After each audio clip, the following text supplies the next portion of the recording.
Bonjour. Aujourd'hui, c'est mercredi, le 22 juillet 2026. Je vous aime beaucoup. Nous sommes toujours sur Évangile selon Jean chapitre 15, verset 16. Je lis. Aujourd'hui, c'est le 22. Ah oui, le 22 juillet 2026. Ok, je lis. Ce n'est pas vous qui m'avez choisi, mais moi, je vous ai choisi et je vous ai établi afin que vous alliez et que vous portiez des fruits. Ah oui, afin que vous alliez et que vous portiez des fruits et que votre fruit demeure. Ah, afin que ce que vous demanderez au Père à mon nom, il vous donne. Il vous le donne. Alors écoutez, prenons cette partie, c'est la dernière phrase parmi les dernières phrases, afin que, non, prenons à partir d'ici, et que votre fruit demeure. Vous voyez? Alors il y a une condition ici. Le Seigneur Jésus dit, si c'est lui-même Jésus qui parle, parce qu'il y a dans cette Bible, il y a les prophètes qui ont parlé, il y a les apôtres qui ont parlé, il y a les apôtres qui ont parlé, il y a les scribes qui ont parlé, les pharisiens qui ont parlé, il y a Jésus qui a parlé, etc. Vous voyez, donc dans cette Bible, il y a pas seulement Jésus qui a parlé, non. Donc il y a plusieurs qui ont parlé. Alors, ici il y a une condition. Écoutez la condition. On dit, si votre fruit demeure, ou bien si vos fruits au pluriel demeurent, demande au Père à mon nom. À mon nom là, c'est quel nom? Le nom de Jésus. Ce que vous voulez qu'il vous donne. Répétons ça. Et que votre fruit demeure, afin que ce que vous demanderez au Père à mon nom, il vous donne. Ici, Jésus est clair.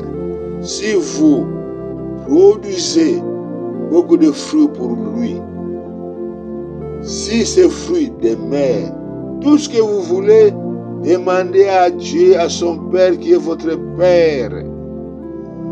Il va vous donner. Est-ce que Jésus peut tromper? Mon frère, pose-toi la question. Jésus peut tromper? Jésus ne peut jamais tromper. Jésus n'a jamais trompé. Et Jésus ne trompera point. D'ailleurs, quand il était sur la terre, les gens l'ont prouvé. Je dis bien, les gens l'ont prouvé, l'ont testé. Ils ont fait tout pour lui faire pécher. Ils ont tout fait pour lui faire déraper.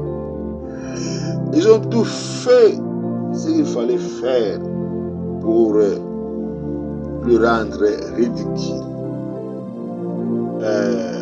Lui rendre bien,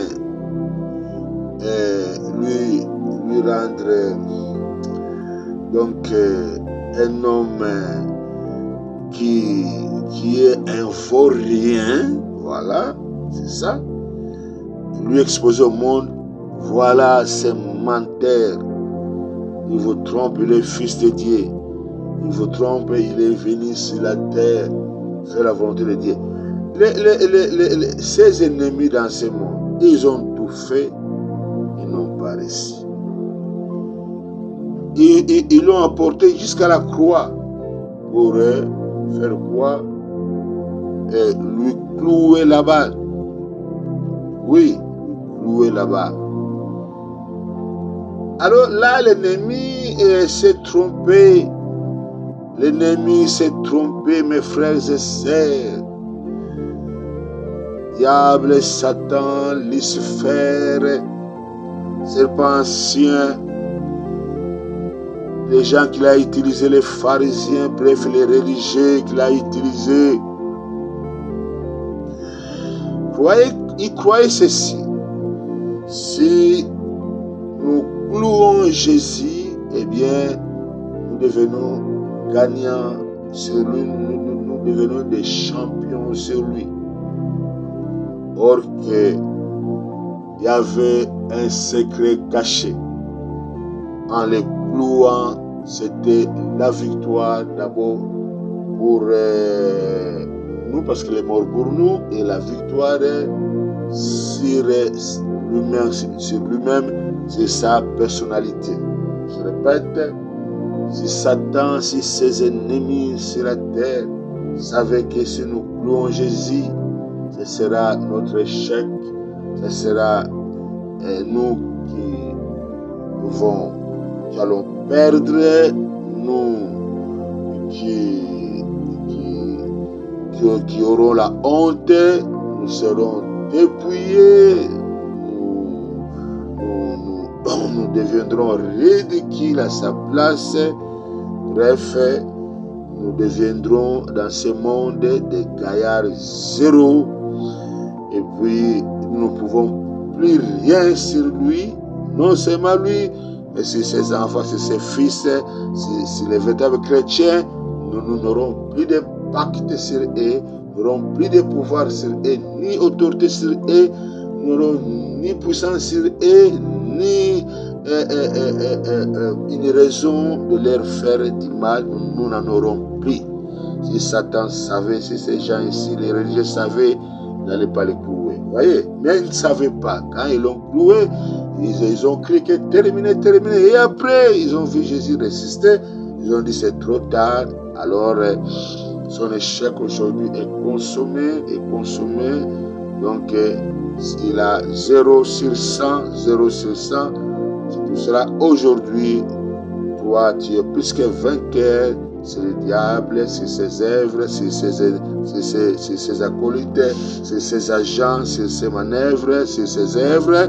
Tu es non vainqueur, plus que vainqueur. C'est pour ça, Jésus, nous n'en parlons pas. Notre roi, notre Seigneur, notre grand frère, il est le roi des rois, il est décidé, il a les pouvoirs, il a l'autorité sur eux, ils ne peuvent rien. Et tout cela, ces pouvoirs, cette autorité, notre Seigneur Jésus nous a confié, nous a légué ça. C'est à toi de savoir comment utiliser le pouvoir qu'on t'a donné, qu'on t'a remis, l'autorité qu'on t'a remis, qu'on t'a donné, la puissance qu'on t'a donné, qu'on t'a remis. C'est à toi de savoir comment utiliser ça, comment il faut pratiquer ça pour jouir toujours le bonheur sur la terre, quelles soient les épreuves, les attaques, pour faire voir toujours au diable, tu es nul, tu es zéro. Alors, voilà, bref, pour terminer, nous terminons ici sur Évangile selon Jean, chapitre 15, verset 16. Retenez ceci, si tu vas produire des fruits, beaucoup de fruits, des fruits qui vont demeurer, Jésus te promet, tout ce que tu vas demander à Dieu, à son nom, tu en auras, même pas aujourd'hui, même pas demain, même pas le lendemain. Plus tard, tu en auras, même après 15 ans, 20 ans, 30 ans, quel que soit le cas, Jésus n'a jamais trompé, tu en auras pour votre maison, pour votre vision, pour votre projet, etc. Vous en aurez. Ah, voilà, allez, maintenant, j'ai béni maintenant vos projets parce que vous avez des projets. J'ai béni maintenant vos visions parce que vous avez des visions. J'ai béni maintenant vos démarches parce que vous avez des démarches à faire. J'ai béni maintenant ce que vous avez à faire, ce que vous demandez. J'ai béni déjà ça au nom de Jésus. Et moi, je déclare sur Évangile selon Jean chapitre 15, verset 16, sur sa parole. Je demande parce que vous demeurez déjà en Jésus-Christ, parce que vous portez déjà des fruits. Alors recevez ce que vous demandez au nom de Jésus. Allez, recevez au nom de Jésus ce que vous demandez Au nom de Jésus, par Dieu, parce que sa parole, parce qu'il a dit, si vous demeurez, si vous demandez des choses à mon nom, parce que vous demeurez, alors ce que vous allez demander, vous en aurez. Alors maintenant, recevez ça, ce que vous demandez, ce que vous le demandez, ce que vous allez demander à l'avance, déjà, recevez ça de la part de Dieu. Au nom de Jésus, attention pour les fruits. Attention pour les fruits. Il y a plusieurs sortes de fruits, mais s'il s'agit des âmes perdues, des âmes perdues, des âmes perdues, des âmes perdues. Allez gagner les âmes, allez prêcher, gagner les âmes, allez prêcher, prêcher, prêcher. Allez gagner les âmes, prêcher, prêcher, chaque jour prêcher, prêcher, prêcher, prêcher, prêcher. Allez prêcher, gagner les âmes, prêcher, prêcher. Parce que Jésus vient bientôt, Jésus vient bientôt, Jésus vient bientôt. Alléluia, alléluia. Allez gagner les âmes, allez annoncer, annoncer, annoncer la bonne nouvelle. Toute l'église doit être une église missionnaire. Toute l'église doit être une église missionnaire. Toute l'église doit être missionnaire. Toute l'église doit être une église missionnaire. Écoutez, écoutez. Si votre église n'est pas une église missionnaire, cette église est en dehors de la parole de Dieu et en dehors de l'église primitive. Cette église a déjà dérapé. Je répète, toute église doit être missionnaire. Chaque église qui naîtra doit être missionnaire. L'église primitive, c'est l'église du temps de la fin. Eh bien, nous sommes dans où c'est le temps de la fin. Voilà. Alors, comme nous sommes c'est le temps de la fin, eh bien, il faut faire sortir une église primitive. Cela veut dire une église qui gagne les âmes, une église missionnaire. L'église qui n'est pas missionnaire n'est pas dans la Bible. Ça, ce n'est pas une église dérapée. Que ton église, que votre église devienne une église missionnaire. Merci beaucoup. Bye bye. Vous êtes bénis. Bonne journée avec Jésus-Christ. Dis au pasteur, l'église doit être missionnaire. Dis à votre pasteur, l'église doit être missionnaire. Pasteur, fais ton église une église missionnaire. Bye bye. Ciao.